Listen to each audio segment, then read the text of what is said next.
We have some news that is currently breaking as Shams the Athletic just came out and said that the Raptors are, quote, ramping up their trade talks for Pascal Siakam. And today has honestly been one of the crazier days in terms of reports and rumors surrounding Pascal. Obviously, we've been covering all of the sort of trade speculation, the reports, the rumors and stuff over the past year and a half. And we've had stuff drop from Chris Haynes, Jake Fisher, all pockets of sort of the NBA media dropped today regarding Pascal Siakam, the Pistons involved, the Warriors, the Kuminga stuff, all of that. But frankly, I didn't really want to believe too much about what's going on with Pascal because I've been of the stance that I've wanted to extend this man, give him his contract, see how it shakes out with this current group, this current roster. But no, this quote from Shams sort of gives a lot more validity to all of the other reports that are going on, given he's one of the tightest insiders in the NBA, as he's basically indicated that, talks are currently heating up at this very moment. The Kings are a main suitor, so we're going to dive into that entire report, what the Kings can offer us, and probably we'll have to make a whole other video on all of the other Pascal Siakam news that has come out. But folks, before we dive into that, over 56% of our viewers are not subscribed to the channel, so it would mean the world to me if you guys want to stay up to date on all the latest Toronto Raptors news, especially with sort of everything that's been going out and down over the past week or so. It's been coming at a very fast pace. Definitely subscribe to Raptors Digest and we'll keep you up to date with everything. But let's dive into this report, because basically Shams came out with a video. I'll just show the text here now on this one, saying the Raptors are ramping up trade talks surrounding star forward Pascal Siakam, with a Western Conference playoff team contender emerging as a serious suitor. Now, he ended up going on saying directly in a video link below this tweet that basically the Sacramento Kings are a main suitor that has come out, and they're a team, again, looking to sort of improve their roster, compete in the West, and all those types of things. So what does that mean? Because the Sacramento Kings, again, have been linked to the Toronto Raptors for it feels like the past 2 years, with interest in OG as well as Pascal Siakam. And now,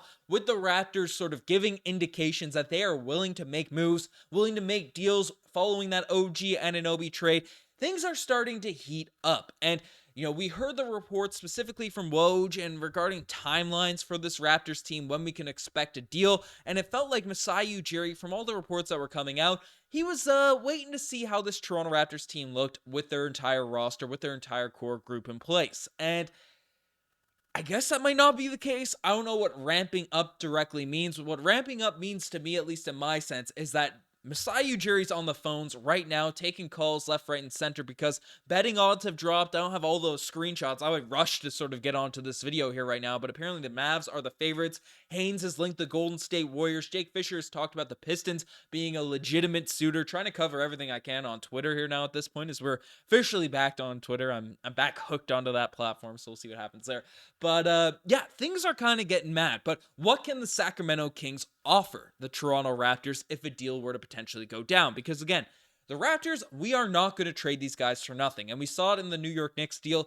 OG Anunoby, again, was on potentially a potential trade last year. The Knicks were just offering Evan Fournier and 3 trashy first-round picks. And Masai Ujiri waited, and he got Emmanuel quickly. He got RJ Barrett, as well as a very valuable second. So Masai Ujiri doesn't feel like he's going to get swindled, going to get cheesed by a certain team. And Jake Fisher came out and indicated who the players that the Sacramento Kings are actually willing to give up. As you can see the report here. Sacramento have made Harrison Barnes, as well as Kevin Huerter and Davion Mitchell, all available for a trade. So what's the deal with these 3 guys? What's the deal with these players? Because Davion Mitchell's a player that I think, Raptors fans, we're not watching every single Sacramento Kings game by any means, but, so you think, oh, Davion Mitchell, he's a guy that can, in theory, shoot, is a really good defender, really solid. Well, he has not had the greatest season, at least statistically speaking, as he's a guy that's older than I kind of expected before diving into it. He's 25 years old, despite being sort of, early in his NBA career, shooting 36% from the field, 25% from behind the three-point line, only averaging 4 points per game, 1 rebound, 2 assists. So, again, he's not super young. He's a good defender for sure, but the rest of it isn't really there. Not interested in Davion Mitchell whatsoever. So another guy in Kevin Huerter, a guy I am more interested in certainly, but this season is having a really down year, especially for my fantasy team. Averaging 10 points per game, 4 rebounds, 2 assists, but the number that's pretty concerning for Huerter here, and it's something that I imagine will adjust back, is his 3-point shooting, because this season, shooting 34% from behind the 3-point line, that's his bread and butter. That's what he's supposed to do. The Toronto Raptors want some more 3-point shooters that can't shoot. We'll call up Grady Dick from the G League. and that's a little bit of a mean shot there. Grady Dick, I believe in him. He's only 19 years old. He will be fine. But basically, Kevin Huerter, again, not a player. His contract is pretty expensive as well. Look at the type of money he's making: 15 million, 16 million, 17 million for a guy that's currently shooting 34% from the three-point line. Not a lot of value for an all-NBA player in Pascal Siakam, or at least all-NBA caliber, has been an all-NBA player. And then the next guy we can take a look at is Harrison Barnes, who is 31 years old right now, 11 points, 3 rebounds, 1 assist. Again, 40% from 3, which is solid, but again, is 31 years old. He's older than Pascal Siakam. He's another guy that's sort of making serious money over the next couple seasons. I mean, 17, 18, 19 million dollars respectively. So, what are we doing here? What are we doing? If those are the 3 players that are thrown out there in terms of potential deals for Pascal Siakam, this trade cannot happen. It would be, Masai Ujiri's won over pretty well all of the fan base following that OG Anunoby trade, but this would be malpractice if you were to sort of make a trade centered around these 3 players, unless we're getting ridiculous, insane, just lucrative amounts of draft capital. But I don't want to dive into draft picks and stuff along those lines, because the Raptors are worried about players. We want guys that can potentially, come into this current group, build around Scotty. If we're making a trade for Pascal Siakam, fits well with RJ Barrett, Emmanuel quickly, whoever the heck else Masai Ujiri thinks should be a part of this core. So looking at the rest of this roster, right? We're not getting Fox. We're not getting Sabonis. It wouldn't make sense for the Kings to trade for Siakam if they're giving up one of those 2 guys. But Barnes, I'm not that interested in. Huerter. Malik Monk is a good basketball player, but again, another problem is he's a free agent come this offseason. So, is there crazy value there? Duarte at the bottom of the roster. There's not a lot of pieces on this team that really gets you excited, that really gets you amped up, except for one player. And frankly, if he is not a part of a deal from the Sacramento Kings, this trade cannot happen, and that is Keegan Murray, who, you look at his salary, again, is locked in for the next 3 seasons on pretty reasonable money, and has been putting up has taken a leap this season. And he's 6'8", only 23 years old, so basically the age of Scotty Barnes, averaging 16 points per game, 6 rebounds, 1.6 assists. So he's not a great facilitator by any means, but the real big part of Keegan Murray's game is he's shooting 36% from the three-point line this year, 83% from the free throw, and that number's been increasing. He had a very cold start to this NBA season, but he has gotten a lot better as the season's gone along. Go back to his career average. I mean, last year, or over his career, is close to a 40% three-point shooter. He puts up buckets fast, in a hurry, and this season he's been taking a lot of tougher shots as well. Again, looking at the shot distribution for Keegan Murray here now at this point, I mean, he's a guy that shoots 52% from his shots from behind the three-point line, so getting the paint a little bit more this season, has adjusted his game as a bit more of a scorer for the Sacramento Kings. But again, the three-point percentage has dipped.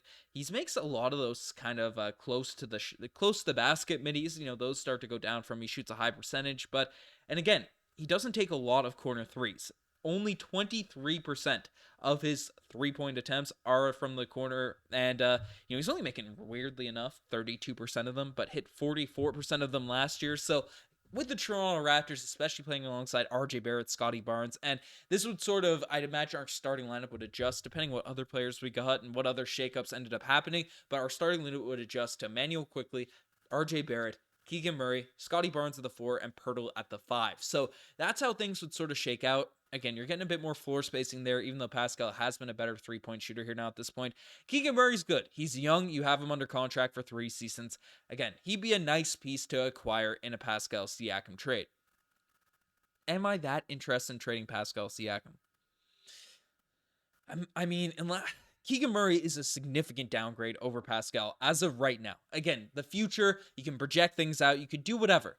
But the Toronto Raptors are giving up probably a top 3 power forward, top 5 power forward in the NBA at the minimum. And, I guess if we think Scotty Barnes is a power forward, then he could slide into that position. But again, we're losing some size. We're recouping it with shooting, I guess.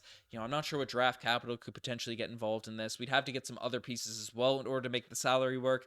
I mean, if Masai can, I'm not going to call Masai a disgrace of a trade or this is a horrible loss or anything like that if we make a trade with the Kings that involves Keegan Murray, but I don't know, man. I like Pascal Siakam. I think we extend him. I'm a big fan of his game. I'm a big fan of what he can do, especially around this team. Maybe we're overreading into a bunch of these games. So we'll get to see Keegan Murray tonight. I'm sure this video is going up at 9 Newfoundland time. We play the Kings in a couple hours. So, we'll see what ends up going down. But let me know what you guys think in the comment section down below. You guys are the best to make it this far. Subscribe to the channel if you guys haven't already. I'm signing out.